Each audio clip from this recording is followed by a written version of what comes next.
olsun hacı. Allah günahlarını affetsin hacı. Sağ olun hacı. Kusura bakma.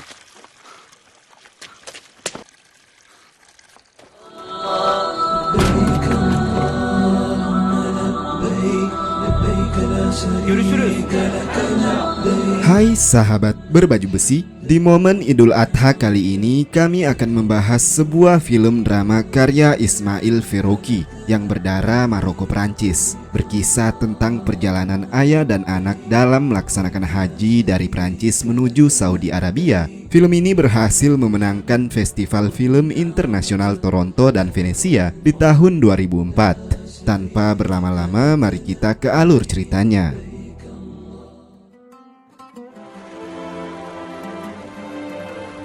Di provinsi Prancis, terlihat kakak beradik bernama Khalid dan Reda sedang mengganti pintu mobil. Mobil itu mereka perbaiki karena akan digunakan dalam perjalanan panjang menuju ke Mekah, Arab Saudi. Nampak Reda tidak begitu ambil pusing. Ia lebih mementingkan jadwal pertemuannya dengan kekasih.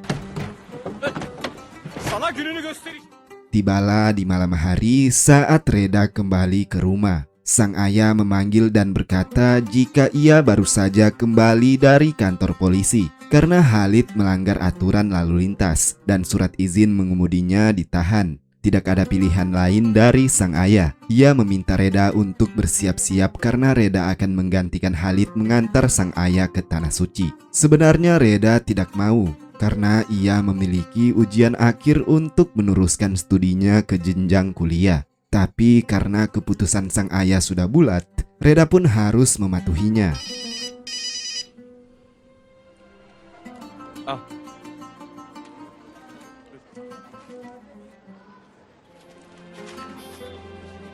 Empat hari berselang, Reda dan ayahnya berpamitan dan memulai perjalanan sejauh 4.828 km dari Prancis ke Saudi Arabia.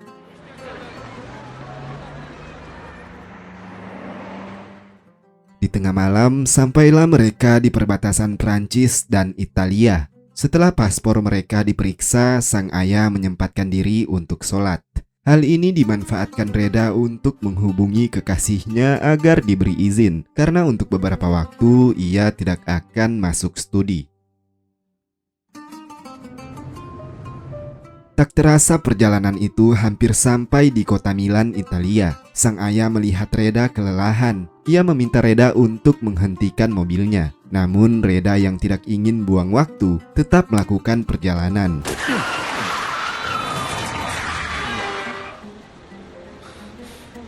Dengan terpaksa mereka harus beristirahat di tempat itu. Sang ayah yang melihat Reda telah tidur pulas lalu mengambil handphone Reda untuk segera dibuang karena dianggap akan mengganggu perjalanan mereka.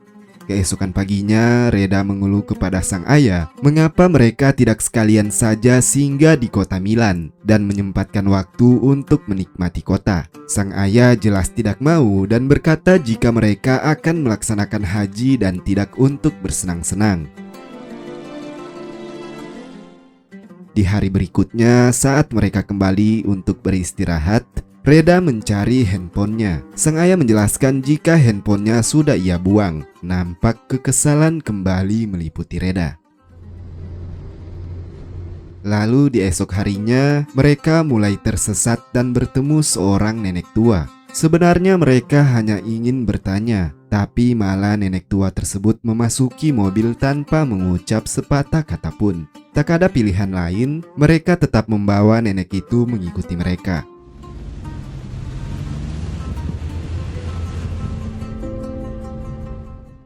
Di perbatasan Italia dan Slovenia, nenek tua tadi sempat turun ketika pemeriksaan paspor. Namun ia kembali memaksa masuk setelah melewati perbatasan.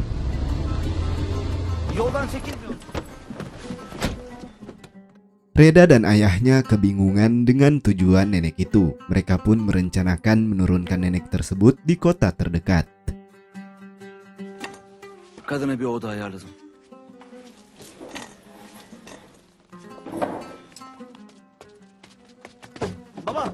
Lalu perjalanan kembali dilakukan dan kini mereka harus melalui badai salju yang selalu menyelimuti Eropa. Di tempat pemberhentian, Reda mulai bertanya kepada ayahnya mengapa ia tidak memilih untuk naik pesawat saja ke Mekah seperti yang lain. Sang ayah lalu menjelaskan jika kakek Reda juga pernah melakukan hal yang sama, yaitu melakukan safar menggunakan keledai. Berjalan kaki lebih baik daripada berkuda. Berkuda lebih baik dari menaiki mobil dan seterusnya. Pada akhirnya ayah dan anak ini perlahan mulai akrab kembali. Karena cuaca semakin ekstrim, mereka memutuskan untuk beristirahat.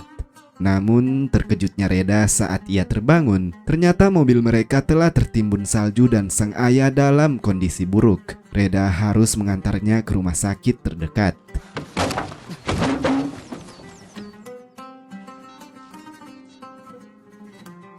Sang ayah kembali membangunkan Reda sebab mereka tidak memiliki banyak waktu dan harus segera berangkat saat itu juga. Sampailah mereka di perbatasan Turki. Di sini polisi sempat mendapati jika paspor Reda bermasalah. Mereka dapat berangkat namun syaratnya hanya ayah Reda saja yang pergi. Di tengah kebingungan, datanglah seseorang yang mengetahui bahasa Perancis bernama Mustafa. Reda lalu menjelaskan jika mereka akan berangkat ke Tanah Suci untuk beribadah haji. Sizin gibi hacı adaylarını tanımaktan şeref duydum. Siz de kafa şişirdiniz. Mustafa lalu menyuruh mereka untuk beristirahat sementara waktu di rumahnya. Namun sang ayah menolak sebab mereka masih harus melanjutkan perjalanan. Akan tetapi di sini Reda meminta untuk diberi waktu 5 menit saja untuk meminum teh. Usai obrolan singkat di rumah Mustafa, Reda kembali ke mobil dan meminta ayahnya untuk mengizinkan Mustafa ikut untuk beribadah haji. Sağ ol hacı, çok sağ ol. Allah razı olsun. Karım çok gücün varsa paran var, paran varsa da. Babanın olduğu yerde bir rivayete göre Mekke'deki... Sampailah mereka di Istanbul dan menyempatkan diri untuk sholat. Mustafa lalu menyarankan agar mereka menginap saja di Istanbul. Namun sang ayah lebih memilih untuk tetap melakukan perjalanan. Di kota berikutnya, Mustafa mengajak Reda nongkrong di sebuah kafe. Di sini, Mustafa mengajak Reda untuk meminum bir. Reda yang masih terlihat polos itu pun tak menolak. Hingga akhirnya mereka kembali ke hotel dalam kondisi mabuk.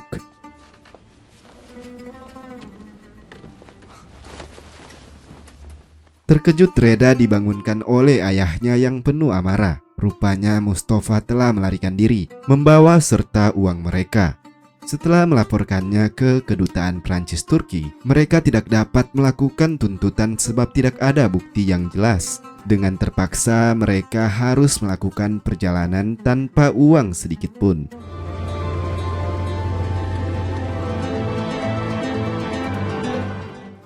Lalu sampailah mereka di Suriah. Saat singgah mengisi bahan bakar, sang ayah mengeluarkan uang simpanan lain di sabuk celananya. Reda tampak senang, namun sang ayah menjelaskan jika uang itu ia simpan sebenarnya untuk perjalanan pulang.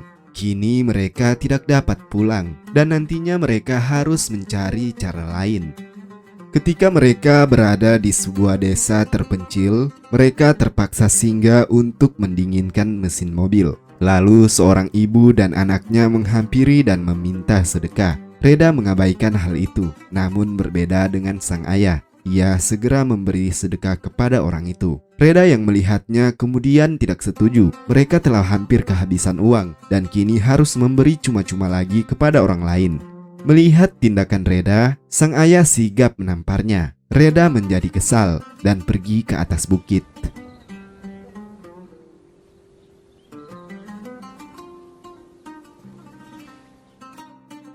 Ketegangan berakhir setelah sang ayah menemui Reda dan menjelaskan jika Reda boleh kembali ke Perancis. Biar ia saja yang melakukan perjalanan haji seorang diri.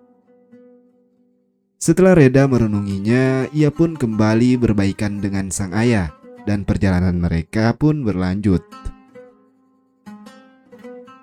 Di Yordania, Reda mengeluh karena hanya memakan roti dan butuh tenaga untuk perjalanan panjang. Sang ayah lalu melihat kemah pengembala dan menukar kamera mereka dengan seekor kambing.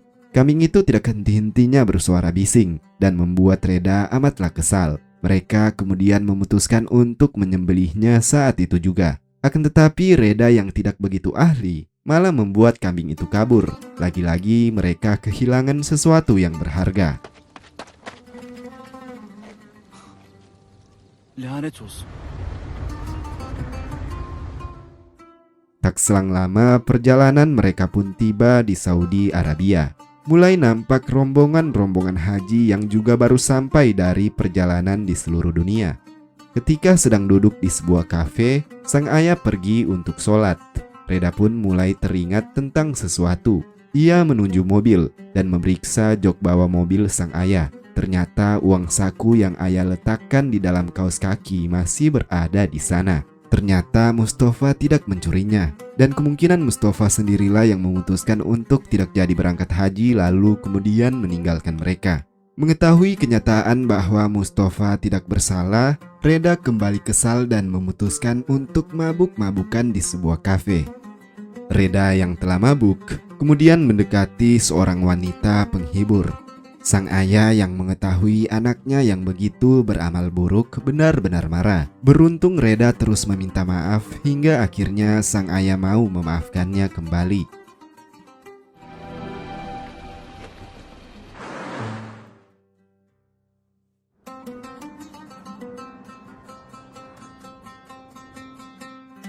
Di tengah gurun pasir, Reda bermimpi. Ia melihat ayahnya melintas tanpa mempedulikan dia.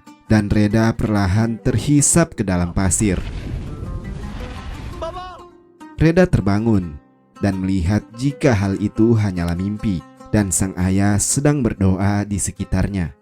Mereka beristirahat dengan para rombongan haji dari berbagai negeri. Di sini sang ayah menjelaskan kepada musafir lain jika ia telah menempuh perjalanan panjang dari Prancis. Nampak para musafir lain terkejut dengan perjalanan panjang mereka. Di sini juga kita melihat Reda yang ternyata pikirannya masih terus terbayang akan Lisa kekasihnya yang jauh di Prancis.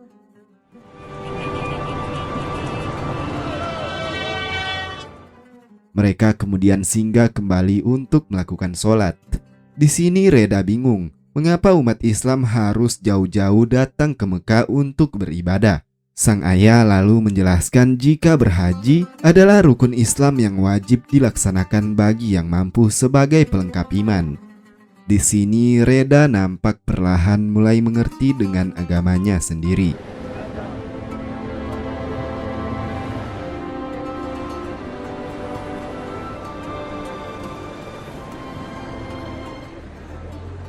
Bir yer bulalım. Akhirnya sampailah mereka di kota Mekah. Semua orang mulai mengenakan pakaian putih untuk persiapan haji.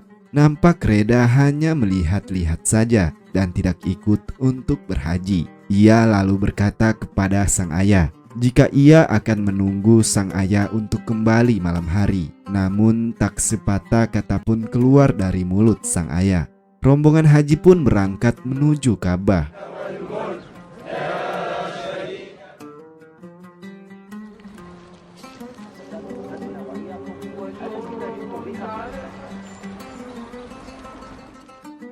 Tibalah di malam hari, di mana rombongan haji telah kembali.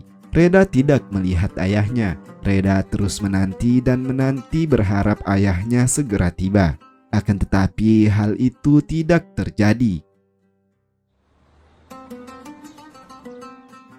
Di hari berikutnya, kegelisahan Reda memuncak. Ia pun mengikuti rombongan menuju Ka'bah dan terus mencari keberadaan sang ayah. Namun sayang, di tengah lautan manusia saat itu akan tidak mungkin untuk menemukan sang ayah.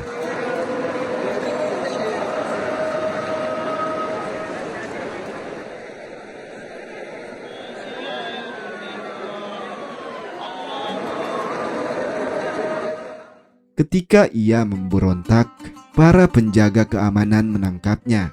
Reda lalu dibawa ke tempat pengumpulan jenazah. Di sana terlihat beberapa mayat yang telah meninggal dunia ketika pelaksanaan haji. Saat jenazah yang terakhir diperlihatkan,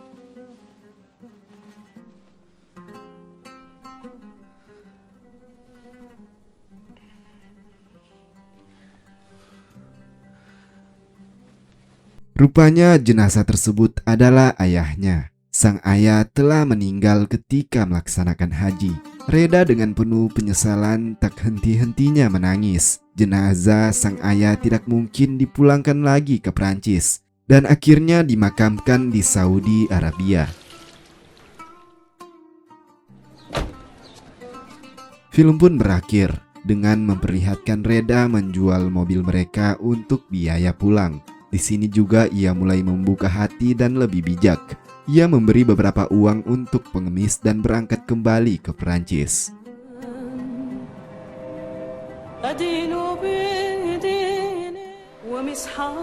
Bagaimana menurut teman-teman tentang film ini? Tentu saja film ini menyimpan banyak pelajaran berharga untuk kita semua, terutama kalian para anak yang tidak patuh kepada orang tuanya sendiri. Semoga kita semua termasuk anak-anak yang soleh. Beberapa hal yang menarik untuk kita bahas dalam film ini mungkin tentang karakter Reda. Ia adalah seorang muslim minoritas di Prancis. Kurangnya wawasan keagamaan membuat Reda tidak begitu peduli dengan agamanya sendiri. Bahkan ia menjalani hubungan dengan seorang wanita Nasrani di tempatnya. Sosok lain yang masih menjadi misteri juga adalah keberadaan nenek tua. Mungkin bagi teman-teman yang mengetahui tentang sosok nenek tua tersebut, dapat memberitahu kami di dalam kolom komentar. Baiklah, kami akhiri video ini. Wabillahi taufiq wal hidayah. Wassalamualaikum warahmatullahi wabarakatuh dan sampai jumpa.